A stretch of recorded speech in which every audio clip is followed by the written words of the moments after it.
Hello, everyone. Welcome back to the Domestic Cricketers. We're here with Matthew, an admin of Niche Sporting Memes for domestic one-day cup loving teams. And it's a big weekend coming up because we've got the MARSH Cup final on Sunday at Bankstown, and we've also got the Sheffield Shield final starting next Thursday, running till Monday. That's up in Brisbane at Allan Borderfield. Matthew, it's great to be having a chat with you about first of the MARSH Cup. So I'll start off. What's your prediction? Yeah, likewise. It's good to join you. My prediction for Sunday is I'm actually thinking WA are in the box seat to win. Looking at the squads that were announced this afternoon, the Blues obviously missing Smith, Warner and Cummins, who have all gone to the IPL. They've still got some firepower with Stark and Hazelwood, who bowled pretty well against the Bulls at North Sydney. Abbott comes back in. Lyon's still there. But I just think that they're really short on batting, and I think the WA bowlers will expose them. Yeah, I tend to agree. The squads came out today, and the WA squad, pretty much everyone in that team could play for Australia, and you wouldn't have too many issues. They pulled in New South Wales in terms of selection. They just kept all their guns. Yeah, and then New South Wales, you got Curtis Patterson, Ben Dwarshuis, who I think he missed the game. But, I don't think he's coming in with Stark there. That's the problem. He's when he has played, I reckon he's been up there with the best fast bowler of the comp, and certainly carried his form from the Big Bash. But him and Liam Hatch is another one. Harry Conway, who isn't in the squad, but they've just missed out due to, well, I guess you'd say better players. Obviously, Stark's been out of form, but as you said, against the Bulls, he did bowl well, picked up 3 wickets for 45. So that's got to keep him in the team, and you just got to back him in, saying he's going to have to come good eventually. So hopefully it's the one-day cup final. But yeah, whether he does in the Shield is another question. Yeah, that's a big talking point at the moment, which we'll get to soon. It's hard to say because Bankstown Oval, it's a bit of an unknown. They haven't played a lot of one-day cricket there, especially New South Wales. Whenever they have had games recently, since probably 2014-15, that kind of time, it's always been, your South Australians and your Tassie Tigers playing there. So both sides really won't have much experience of the ground. I guess New South Wales play a fair bit of Shield cricket there, but for a one-day match, it's really hard to tell what a pass score would be because the wicket is genuinely pretty slow and spin friendly, but 60-metre boundaries all around. If you live near there, I'd watch out because there'll be balls flying everywhere, I think. Lucky it's not a school day as well. Yeah, to the high school across the road. But like you said, it is typically from what I've seen over the past 7 or 8 years, whenever there has been a one-dayer there, it's been pretty slow and low. It's offered a bit for the quick bowlers, but it has offered a lot more assistance for the spin bowlers. And I noticed that the Blues brought Tanveer Sanger into the squad. There's every chance that he might actually play alongside Lyon, and the Blues might only go with the 3 quicks. WA obviously have Ashton Agar. They've got Darcy Short, who can send down a few. Ashton Turner as well has been bowling a little bit more since his shoulders finally come good. So it might be a game that features a lot of spin, I'm thinking. Yeah, and it's a good point you make. Also, with the Western Australia side, Liam O'Connor, who's played a lot of the MARSH Cup matches for the Warriors this year, has been left out, along with... Does he actually turn the ball, though? Good question.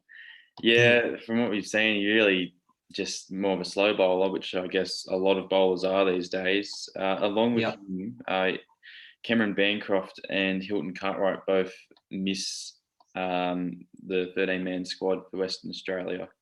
And you can't really see why they could make it because you look at the team and the quality. It is. There's plenty of all-rounders, plenty of gun bowlers, and they've got a great batting lineup. So it'll be a big challenge for New South Wales. They've been undefeated the whole tournament, but this is a completely Blues side. And KP captaining, and there's a lot of pressure on him. He's just captained the Shield match down in Wollongong, and now he's got to turn his attention to a 50 over grand final. And I don't know how New South Wales can win this game really, unless there's a massive batting collapse or just poor bowling from Western Australia. But looking at the New South Wales side, their batting. I mean, you got Daniel Hughes, who's in great form, and he really is one of the all-time greats for the Blues in one-day cricket. When you look at his stats over the past 5 or 6 years. Yeah, exactly. Coming off that big 100 at North Sydney last Wednesday, he's in some good form. He is. Yeah. And they'll be missing Moses Henriques in the middle, obviously missing Steve Smith and Warner. So, look, I think WA, they'll start heavy favourites, and, can't really see them losing bar a miracle from the Blues, unfortunately. No.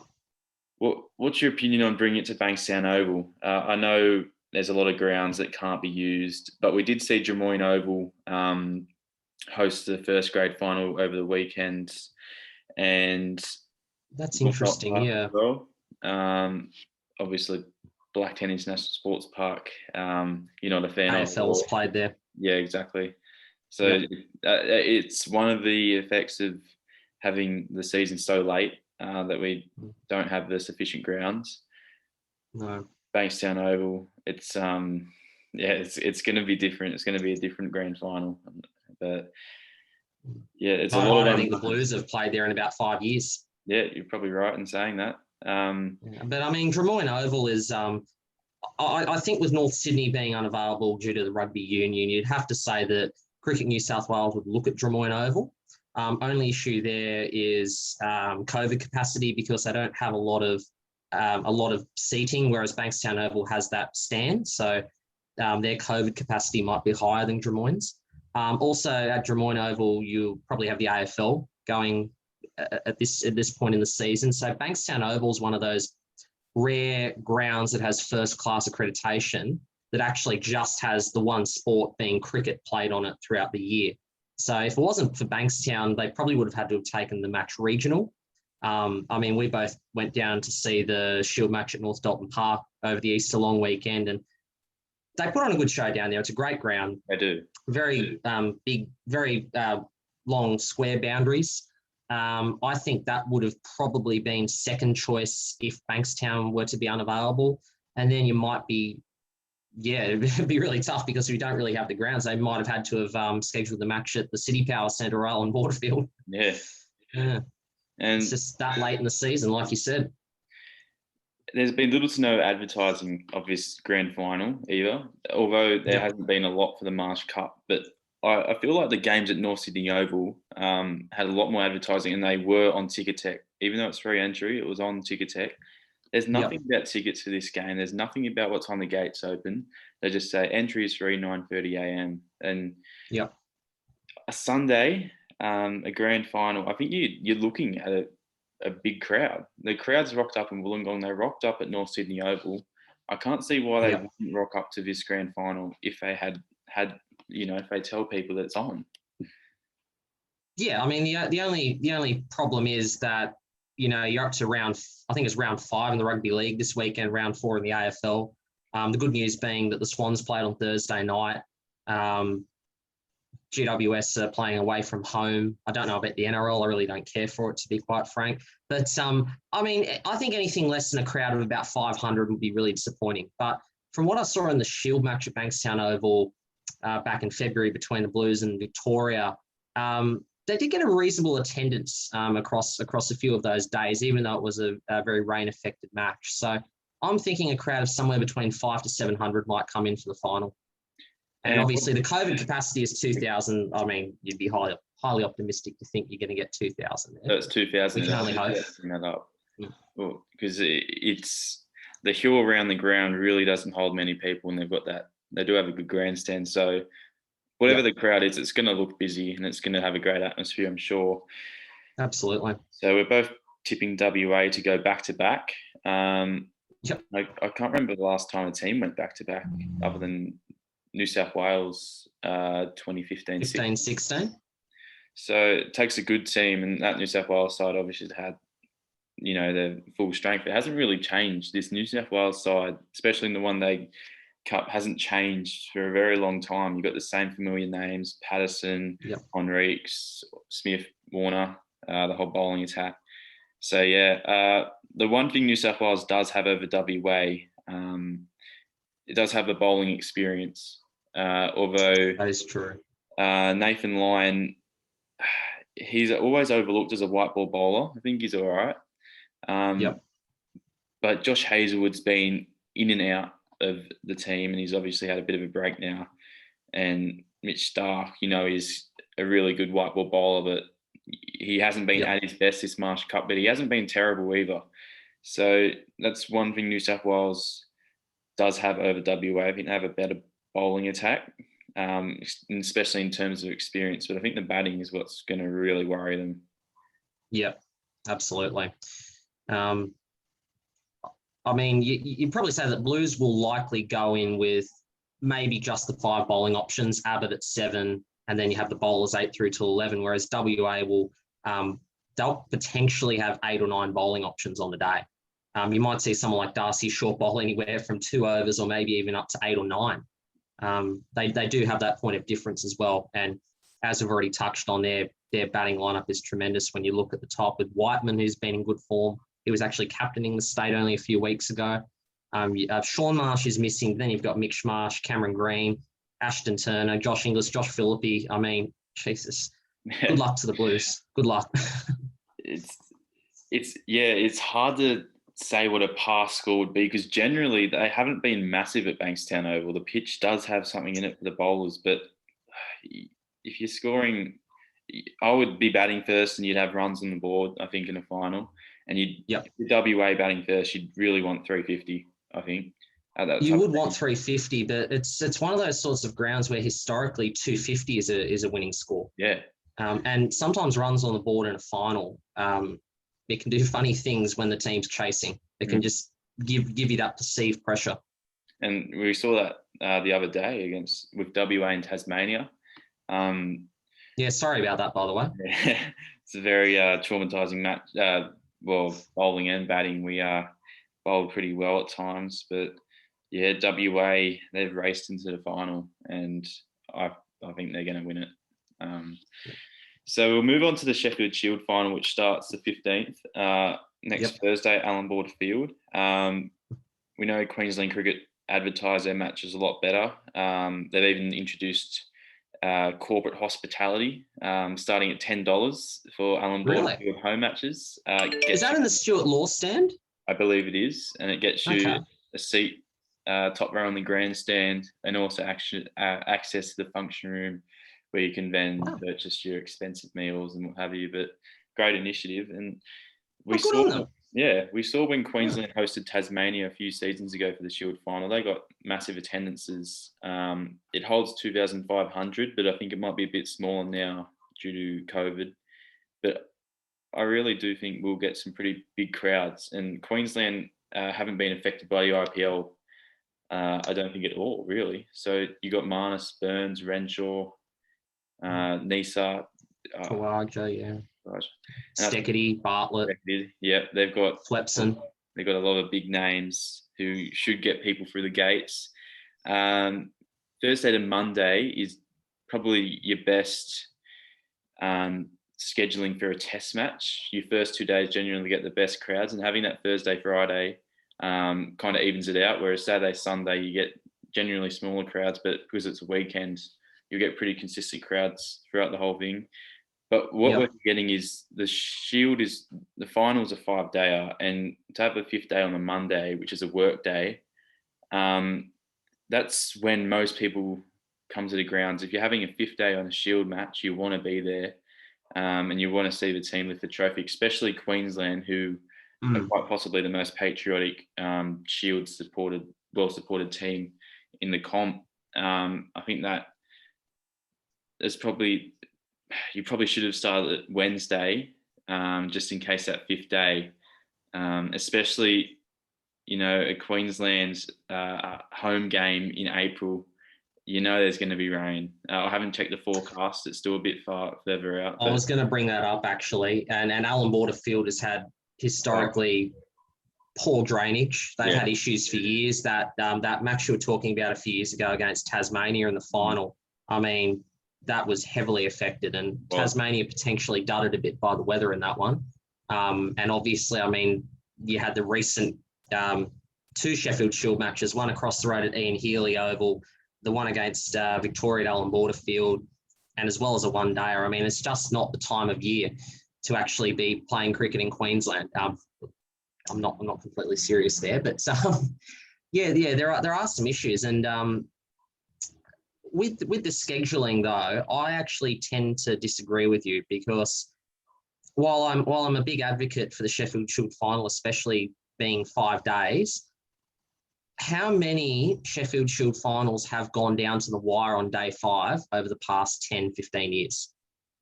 Not a lot. Not a lot, no. I'm thinking there's been some really, really meat draws. A few matches that have seen a result. I mean, I think you had the Redbacks up against Victoria 2015, 2016, where Victoria actually won that game outright. Yeah. I think it was in about 4.5 days. I don't think it went right through till the end of day 5. I think you're correct in saying that. I think it did finish a bit shorter. You're right. There hasn't been too many, but also the new rules in the Shield final, which we've only seen once, which was the 2018-19 at Junction Oval. Victoria, New South Wales, Yeah, where a draw isn't good enough for the host team. You have to win on bonus points. That could potentially play a big role in whoever bats first, especially if it's a rain-affected match. Let's say Queensland bat first, they might just try and bat the whole time, and you get your 500-600 runs, get all those bonus points, and then it's almost impossible for New South Wales to catch up unless they were to do the same. That's a fair point. Yeah, it's a tough one. Look, hopefully there's no rain, or if there is, we don't lose a whole day at least. But it'll be hard. It's hard to see that the rain won't play a part in the Shield final. In April, but the squads obviously haven't come out yet. But I'd say there wouldn't be too many changes from the teams we saw in Wollongong, and that was a pretty evenly matched contest in the end. That was. Queensland's side is stacked with great Shield players. But I think it's a whole different ball game, North Darton Park and Allan Border Field, and I think Queensland should get over the line pretty comfortably, in my opinion, come next Thursday. They should, absolutely. I mean, they have the quality bowling lineup. I mean, you'd think New South Wales are going with a pretty good bowling lineup too, but I just think that their batting is so much stronger with Labuschagne and Khawaja, and even Pearson in that middle order with Nisa. It's a pretty strong lineup. Just had a look at the weather forecast for Brisbane. The forecast only goes up till Monday at this stage. Actually, it runs Thursday till Monday. What am I saying? On 2 of the days, they're forecasting possible shower, likely amount 1 to 5 mils on each of those days. So if that's the case, then it should be a relatively unaffected match. But obviously the forecast can change the closer you get. But it's looking promising at this stage. Yeah, it certainly is. You take 1 to 5 mils for a couple of days, any day of the week, for Allan Border Field matches. They are getting an upgrade. I'm not sure if you heard about that. They are getting starting in June, I believe. Yeah, so that's another issue that we'll also discuss at a later time. But Queensland could be without Allan Border Field for a while there, so it could be a good kind of send off to the old Allan Border Field as well. Another little niche part of the Shield final, but we should hopefully they take more games regional next season. Hopefully they go back up to Riverway Stadium in Townsville, take a one-day and a Shield game up there, maybe try at Ian Healy Oval, see how that goes for a Shield game. Yeah, that's the thing. Queensland, no one really thinks of Queensland as having true regional venues, but you forget the whole they have an abundance of them. They have more than New South Wales. Yeah, you got Harrop Park at Mackay, which has hosted Shield and Women's Big Bash games before. You've got Bundaberg has a good ground. You got obviously Tony Ireland Stadium in town. Kazales, and that's. Yep. I went there midway through last year. Managed to get away during that non-lockdown period of a couple of weeks when Queensland finally opened their borders, and that venue is spectacular. It really is, and I hope we see some more action there. We haven't seen a game there since about 2015, the first flight game. So, you know, they've got to take games regional. But yeah, I think Queensland get over the line in that Shield final. Well, they could have made it last year as well, Queensland. They were a good chance to come second, but obviously New South Wales won, and there was no Shield final, or round 10 for that matter. So it'd be good to see a Shield final again. Obviously, and both matches are on Fox Cricket, and then from there being live streamed on KO, cricket.com.au, and there's live radio coverage on ABC Sport, which is great to hear. But it's been disappointing. Absolutely. The more coverage, the better. It is. But one thing that has been disappointing is we've had the Fox Cricket coverage with the TVs and the commentary, but the scoreboard, we've had the same old cricket.com.au scoreboard, and it really... And the cameras. And the camera work hasn't been up to scratch, and you wouldn't think it's a big issue, but when you watch the games on a consistent basis, it really does play a big part in the viewership, the watching of the game. Because when you have your Fox Cricket, it's the same as watching a test match, the same coverage, and you're more involved. But if you're stuck with that same old cricket.com.au stream, especially for a final, it does dampen the match for the viewers at home. And I was hoping that for the finals that Fox Cricket would have its own coverage, which is what they said they would do. And they said they would do that for the Women's National Cricket League final, and they didn't. They didn't. So hopefully they do, but I think we're going to be stuck with the same old pretty crap coverage, considering how much... Look, the crowds haven't been massive this year, and obviously COVID plays a minor part in that. But I think Shield cricket is being talked about more than ever, more than it has this century. Obviously, the late 90s, early 2000s, you had the best players playing, and it was a premier comp, and you got the crowds. But everyone's talking about who's making runs at Shield level. There's so much to do with... everyone looks at who makes that spot in the test team, because there's always a spot available. There's always Facebook comment sections blowing over, should Travis Head be in, Cameron Green, blah, blah, blah. Shield cricket is at its peak.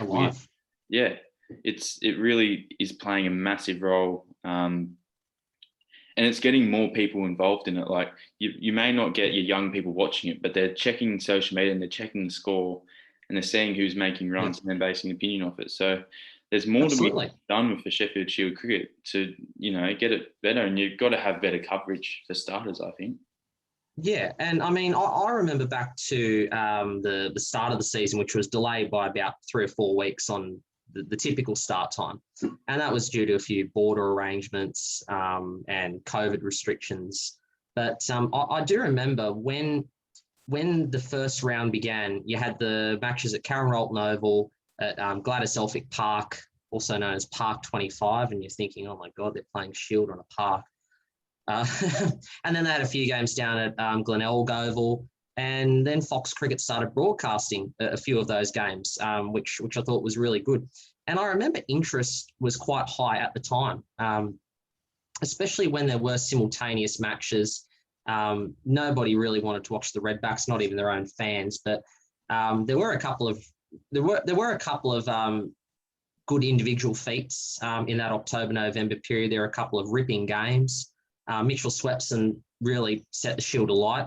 How many wickets did he get this season? He was turning the ball at right angles, genuine right angles. He was about, and it was good to watch. Yeah, and he obviously missed 2 or 3, maybe even more matches this 2021 side of the tournament due to his neck injury. But he could have been up for 50 wickets in those 8 matches if he had played. He could have. And that's a good feat in a 10-round match, but in an 8-round season, that's crazy good. Yeah, he was terrific. And then you saw Sean Abbott take his batting to another level this season. I think I think going into the last couple of rounds before he missed, he was actually, I believe, in the top 5 or 6 overall run scorers. You have Michael Nisa, who scored his maiden 100. There was a lot of interest around that. He had some really good bowling performances. Had some really good cricket played throughout that period as well in October and November. And I guess people were just happy to have the cricket back at the time because there was a lot of conjecture about when the season will start, where it will start, how many rounds there's going to be. And I mean, you've got to hand it to Cricket Australia to actually get an 8-round season in through the pandemic, despite all of these ridiculous border closures that have occurred. You know, you open the borders one week, you shut them the next. To get 8 rounds in plus a 5-round one-day season, I think is tremendous. And Cricket Australia deserve congratulations for that. But yeah, look, interest has been really high. And I think you've also seen at a few of the matches, the crowds have been up. I was surprised to see such a significant crowd at North Dalton Park. I know you've been there in the past, but it was my first time attending, making a trip down the coast. And there was about 700-800 each day. There was. Which you just don't get. And I also think that the increase in interest is actually coming at the same time as Cricket Australia further the product on cricket.com.au. So you're getting better coverage, you're getting better commentators, better analysis, slightly better camera angles. You've got cameras at both ends now for most matches, and you can actually see the ball go to the rope. I think people are appreciating that more.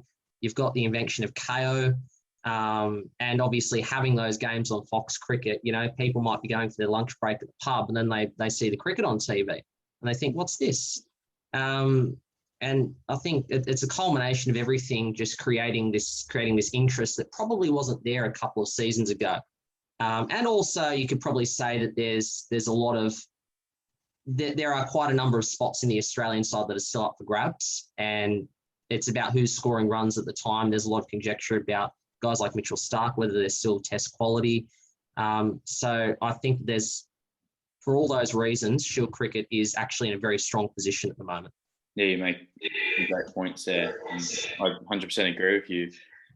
And yeah, it'd be good to see some big crowds for these finals. Yeah, as you said, anything over 500 in that 500 to 700 mark would be great for the one-day cup final. And yeah, hopefully we get. And another thing is we've got really vocal crowds. Like you would have experienced it down in Wollongong. You get more people yelling out at the cricket, more people getting involved, more people cheering. It's not just your retirees, 70 years old, reading newspaper and hearing the cricket in the background. You got young kids coming through, really getting involved in the game. You got cricket being played on the hill at North Dalton Park. And with that, there's other off-field stuff like the first 2 days at North Dalton Park is a good example. They had a coffee van and an ice cream van, but for the third day, great ice cream, by the way. Yeah, it was. And for the third day, which is generally, a Monday, generally doesn't get the crowds. It was a public holiday, but then again, last day of the long weekend, you wouldn't expect too many in. They got 800 odd in, and what happened was a pizza van rocked up, wood-fired pizza van selling pizzas for $10 on the hill. Wow. And he had a massive success, and he just saw the crowds for the first 2 days and thought he's got to get down there and make some money, and he certainly did. And that's another thing. Do you take more than just one game regional for New South Wales? Because obviously we only saw a couple games at the SCG, and it looks like that's going to stay that way for a while. Do you take a second game regional? It depends, really. I mean, obviously there is a strong push from the Players Association to have as many games at the big grounds as possible. They want to have as many games at the MCG, SCG, Adelaide Oval, Gabba. But obviously at the same time, it's not financially viable to keep having all these games with 100 people attending at the larger venues. And you obviously want to tap into other markets, and taking the game to Fairy Meadow, North Wollongong over the weekend really proved that there is interest regional if you take the games there. I don't know what exactly the situation's like in Queensland. I can't remember the last time they took a match out of Brisbane, really. But look, in terms of having 2 matches, yes, I still think there needs to be a balance. I think I was listening to, there was a recent Victoria match featuring Victoria, and Bryce McGain was in commentary. And he actually brought up the point. He said, gee, you'd like to see more games at these smaller grounds. And he was referring to Bankstown Oval on the day. I think it was for a New South Wales Victoria game back in February. I don't think you necessarily have to take multiple games out of the major cities, but there are, if you've got grounds, let's say in Sydney or in Adelaide, like Karen Rolton Oval, for example, where you can take a game and get a crowd, it's not the worst thing. I mean, Sydney is absolutely blessed with the number of cricket grounds we've got from North Sydney to Bankstown to Drummoyne, and you take the games there, generally you do get bigger crowds than when you have them at the SCG. So I think there needs to be a bit of a balance between, you know, taking games out of the major cities, keeping them there, but still I think with the strong push from the Players Association to have most of the games still at the major venues, I think mandating 2 matches to be taken outside probably won't happen in the near future. Yep.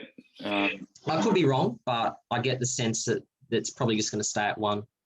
Yeah, I can see. Where you're coming from there. But yeah, we've got 2 great finals coming up. New South Wales, who have been great all season, coming in as heavy underdogs in both matches, which is it's one of the downsides of this New South Wales setup, having all those international stars playing a couple of games, dominating, and then you're leaving.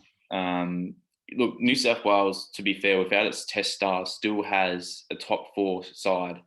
They're still above South Australia and Tasmania in that sense. That's not hard. And then, but I think to have those types of changes coming in for the grand final so suddenly, it's going to play a big part. And look, I just hope both matches are competitive. I'm sure the Shield will be, but I just hope we get a competitive one-day cup match come Sunday at Bankstown. I think in terms of making a competitive match, if the Blues bowl first, I think it will be competitive. But if WA bowl first and you've got Berendorf charging in, he could, win them the game in the first 5 or 10 overs. And you saw him do that against Tasmania, 3 wickets, 3 overs. And, you take in, 3 of your best 5 batters out of a game that early on, and you're left with pretty boring middle overs of the match, just trying to catch up, trying to stay in. It's a lot rests on Daniel Hughes and Matthew Gilkes. Matthew Gilkes played brilliantly in Wollongong. It was his home ground. A couple of half centuries, he played quite nicely. But in the one-day cup, he's yet to really impress. So it's hopefully he can carry that form over in the white ball game. And Daniel Hughes is going to perform. Hopefully he does on the big day. And hopefully we do see an upset victory for you and I's sake, both supporting the Blues on the day. And it should be a good week and a half coming up of domestic cricket. Yep. And please, for the love of God, Fox, just get your cameras to the ground, get your own coverage, please. And it'd be good to have somehow get Mark and Steve Waugh commentating the one-day cup match. Obviously, there's 2 grandstands. One's for the players, one's for the spectators, but the players' one is called the Mark and Steve Waugh Pavilion, and rightly so. They should get a Jeff Thompson stand in there as well, another Bankstown great. Hopefully we do see high numbers in attendance and a lot of people talking about on social media. We haven't seen that yet, and that's, I think, due to Cricket New South Wales and even Cricket Australia not really giving it the match day information coverage that it deserves. We just know it's free entry, rock up 9:30. But no, it's not the worst thing. We get to watch a grand final for free, and I'm looking forward to it, and I know you will be too. And it's been great previewing both finals, and it's been great chatting to you, Matthew. Yeah, likewise, Carl.